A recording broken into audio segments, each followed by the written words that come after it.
he is really excited and get this season going. Here's Cooper on, Faulkner's down. Yeah, he sure did. And what I'm really impressed with right now is by... Whoa! There goes Zach Osborne. Straight into the tough blocks and off the track. Second crash today. He's back up on his feet. He's come up against a tough customer in Taiki Koga. Now Howell's giving it everything on this final lap. He's run out of time, or has he? It's tough to make up ground through this sand section. He's looking for the inside move. He goes for it. He's gonna get it. He gets that fourth and final transfer spot. Chris Howell right at the end. Look at him. He just gets in that inside, pushes Koga right out of the way. What a heartbreak situation for Koga. Excuse me, I'm coming through. I'm going to the main. You're gonna get that winning feeling. Yeah, he's cranking the bike. Justin Cooper is the winner here in Anaheim in the 250 main, his first big win in the 250 class. Immense off-season training, winning the Paris Supercross. Well, he hasn't only won the Paris Supercross, he's going to win Anaheim 1 in back-to-back years aboard the Monster Energy Yamaha. It's Justin Barsha in Anaheim again. Here's Jet Lawrence forcing his way through. Oh, and they collide and go down. 5 riders fighting over the one spot. Yeah, Tomac went really low in that inside on the bolt turn there. See what happens if he sets him up. Look at Stewart on the inside. Malcolm Stewart just blows by Eli Tomac and Cooper Webb. And now he's working on Vince Freezy. Inside move. Fantastic. 3 spots in the one space of time. I like that line Kyle Cunningham just took. Oh, he almost collided on Ray. Look how close this was. Oh, my goodness. Oh. He's got over 100 people here, friends and family cheering him on, plus the rest of the St. Louis locals. Austin Faulkner on his way to victory. He's a hero at home and wins the 250 main. Dad Mike is pumped. How about the start from Zach Osborne? But here comes Roxon inside on the HRC Honda and takes the lead. And look at this, Cian Cirillo looks on the inside, chops him, gets it done. AC is up. Now Osborne comes back at him on the inside and says, yep, I can do that too. The crowd are on their feet. They're watching Ken Roxon come on home. He's into the final turn. Nearly a 3-year wait is finally over. Ken Roxon is back in the winner's circle. He's done it here in St. Louis. Great start, Cooper Webb, but it's Eli Tomac out in front. With a good one on the inside goes Webb. Aggressive from the get-go. He told us he was feeling better and he's riding better. Yeah, that was a clutch move by Cooper Webb. He is ready for business tonight. Now, here comes Tomac back though. Aaron Plessinger, look at the whoop speed on Malcolm Stewart. Malcolm comes out of that corner, Lee, and just grabs gears, grabs a throttle, gets to the back of the bike, and hammers through there, just driving forward so fast. And here come the chasers. Chris Bloss on the inside. Watch for this. Almost 3 wide. Whoa! When I came up at Jet's age, there are a lot of similarities when you talk to Johnny and what Jet's... Here we go. Whoa! Ferrandis takes Christian Craig down. That was harsh. So let's see here. Dylan goes up the inside. Everything's okay. Oh, yeah, he just... Oh, I mean, the exit of that corner closes up so tight. Look how far away. Look how far Christian Craig got flung. Christian, well, what you got? Whoa! Austin Faulkner down! Sorry, Will, but Faulkner got flung from the bike at the end of the whoops. This kid grew up in Landsborough in Queensland on the Sunshine Coast, which is near Australia Zoo. He's going to need to show the bravery of the late Steve Irwin to get through this. And here comes Dylan Ferrandis, the champion, on the inside. Lawrence knows that he's got a huge fight on his hands now. He's got to go. He's got to hit some arcs. Oh!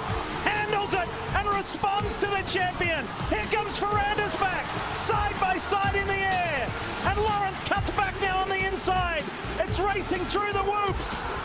He's not being pushed out of the way by the champ. Now he might not have a choice. Oh, he's down. Oh no. Jet Lawrence. Watch this. Here we go. Look at that run. Look at that run from Eli Tomac for the lead. He's got it. Just like that. It's getting tight for second. Checkered flag is out, and Eli Tomac says, how about me? I'm a winner in 2020. Craig is so good through the whoops tonight, Ricky. Here he comes, inside. Zach Osborne on that number 16. Can he hold him off? Oh no, he can't. Down goes Osborne. He makes a big mistake. As that gate drops and they thunder down that long straightaway. Oh, see it's roll up the inside. Knocks a couple of riders off. Roxon comes through. He's gonna have the whole shot. Justin Cooper has rebounded to win main event number 3. And how about the overall win? He went 1-1 in the first 2 main events. Came in with 2 points to play with. He'll finish 3rd, but he'll have enough as Austin Forkner will be the overall winner here tonight at the first Triple Crown of the year. Tomac, is he gonna get through there? Oh no! Down goes Adam! And Webb goes right over the bike as AC crawls away to the tough block. He's number 1 all the way across the board. Ken Roxon clean sweeps the Triple Crown in Glendale. No doubt about it, Ken Roxon is back and ready to contend for this title.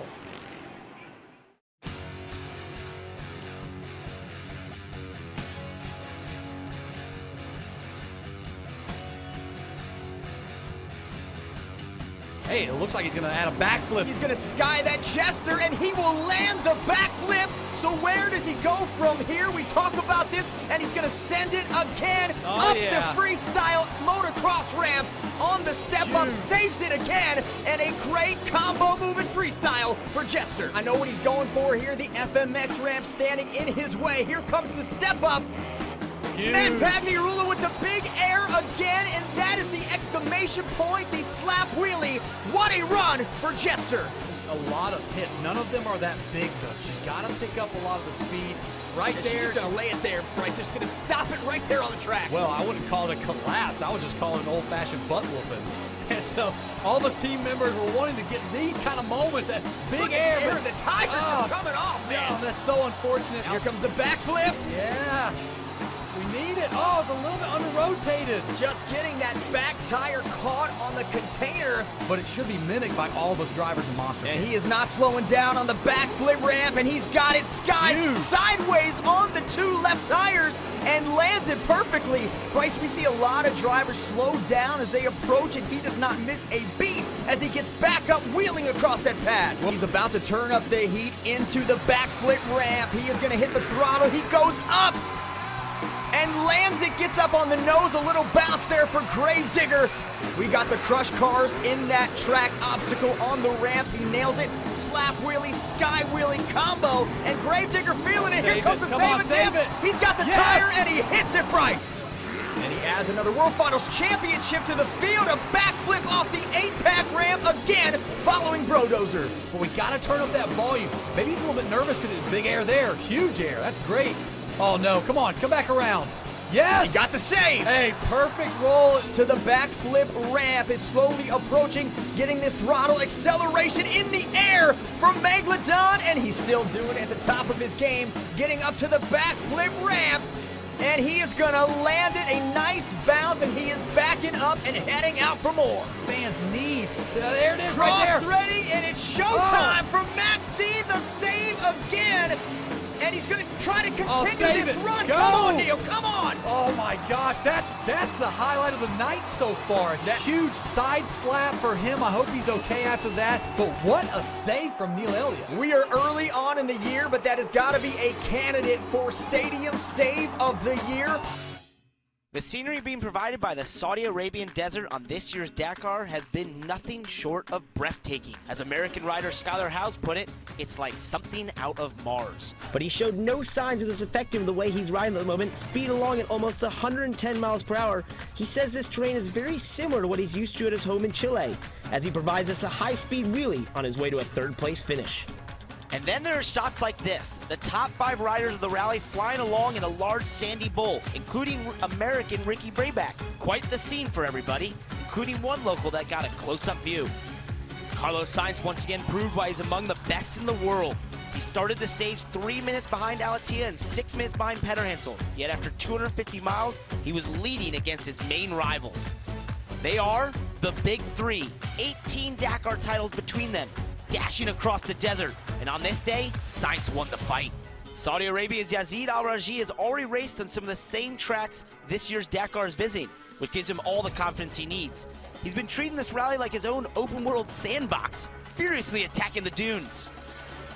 American Ricky Brayback has made it clear he enjoys riding in a group, as he and fellow countryman Andrew Short did for much of the stage. Until the final part of the stage, when Andrew Short had to play parts donor to Toby Price. An hour back in the overall, the Husqvarna rider, who's had numerous falls, gave Price his rear tire, which meant he had a very unpleasant ride the rest of the stage on the metal rim. Well, today's dunes are some of the highest and toughest of this year's rally, meaning many of these big trucks have met their match. Numerous teams were getting stuck and being forced to help each other out of the deep sand. Another Toyota driver, Ronan Chabot, gets rocked then rolls. Fortunately, all are okay. Fernando Alonso's had some wild rides in his career. Add this one to the list.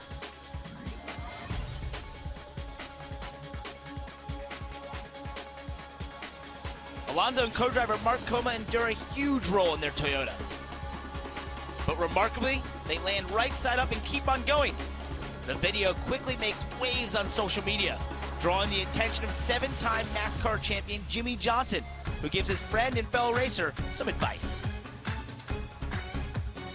The day, though, belonged to American Ricky Brayback.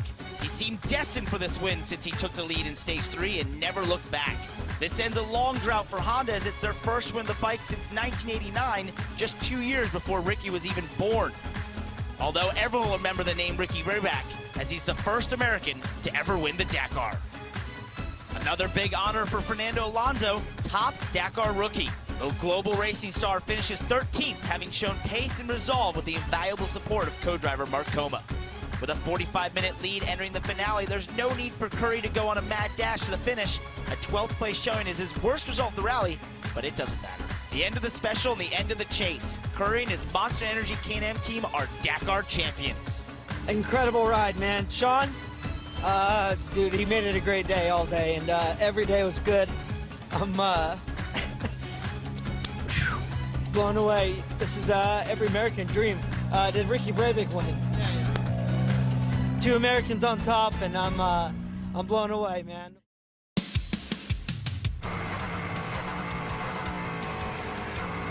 Oh! Right up the inside. That's a move we used to see on the last couple of laps of 24 hours, Calvin, not with 21 hours to go. And this is real trouble. There's a Penske prototype involved in this. Big trouble at the bus stop. And a hard hit into the tires. We're on board with the 55. That's not the chrome horn, that's getting door jammed. Well, it's interesting. We've seen a couple of incidents tonight with drivers who typically coming out of turn 4. And the Corvette gets taken out. It's always been on at the front between these two, Augusto Farfus and Earl Bamber, the BMW and the Porsche, for the lead of GT Le Mans. Talk about 2 of the best in the business going at it. Bamber tries to take it deep. Farfus tucks it to the inside. Does he give him a lane coming off? This is tight. Bamber now has the inside line as they hit the brakes on for turn 6. Great run for Kobayashi. Will the momentum get him by? Yeah, but you got the pick of the GT car down there. Barbosa's going to stay left. Kobayashi couldn't pin it behind it. Wheel to wheel as they get ready to enter turn 1. Who will outbrake the other? Kobayashi around the outside. He's been spectacular. Or did he go too deep? He gets the guard of the apex and takes the position Oh, the battle is so much fun, Lee. What happens every lap, the BMW is a little bit stronger on the straightaways, but the Porsches will gain almost a second in the infield. BMW going for the lead, Lee. John Edwards up the inside, straddling the yellow line, and BMW to the front in GT Le Mans.